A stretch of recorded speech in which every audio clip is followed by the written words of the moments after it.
Bonsoir et merci.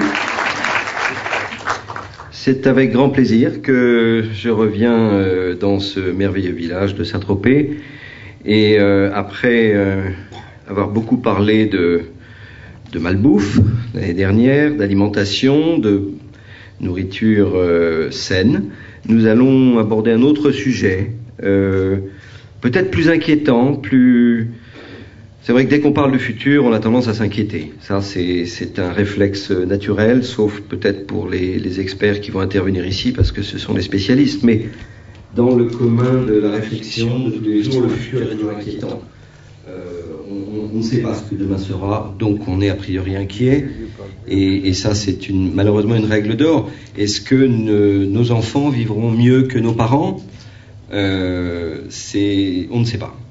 Ce qu'on peut quand même dire, c'est que dans notre Europe, depuis un demi-siècle, on a certainement vécu mieux que nos grands-parents qui ont connu une guerre, 2 guerres même, successives. Donc c'est déjà un petit miracle. Et de ce point de vue-là, la situation, elle est propre, elle est particulière, je veux bien le croire, mais pour ce qui est de notre continent, on peut dire qu'on vit mieux que nos grands-parents par rapport à ce qu'ils ont vécu. Néanmoins, le pire n'est jamais sûr. Je pense qu'il faut faire appel à l'intelligence humaine pour surmonter les difficultés. Ce qui est sûr, et Thierry Gaudin le dira mieux que moi tout à l'heure, c'est que on va vivre un nouveau paradigme. Ce nouveau paradigme, c'est le fait que notre activité, notre vie sur Terre, impacte notre planète dans sa globalité. Et ça, c'est unique. C'est pour maintenant.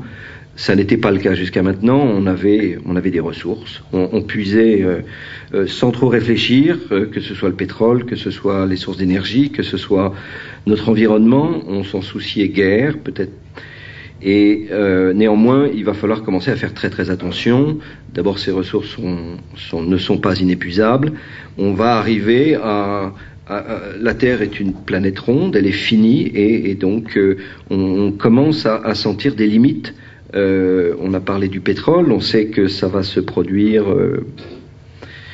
20, 30, 40, 50 ans. Jean-François Münster demain nous dira des choses certainement précises à ce sujet, mais ce qui est sûr, c'est que on sait qu'il y aura une fin. La fin va pas être brutale, la fin va se traduire par le prix de l'essence à la pompe qui va augmenter. Mais d'un autre côté, on sait aussi que la prospective est un exercice très difficile, très, très hasardeux. Je me suis amusé à retrouver un exercice de prospective des années 60 qui mettait des dates sur des événements clés. Et par exemple, il y avait écrit pour les années 90-2000, l'homme sur Mars. Ah, raté. Raté, on n'y est pas, et on n'y est pas de très loin. Je pense que l'homme sur Mars, c'est peut-être 2040.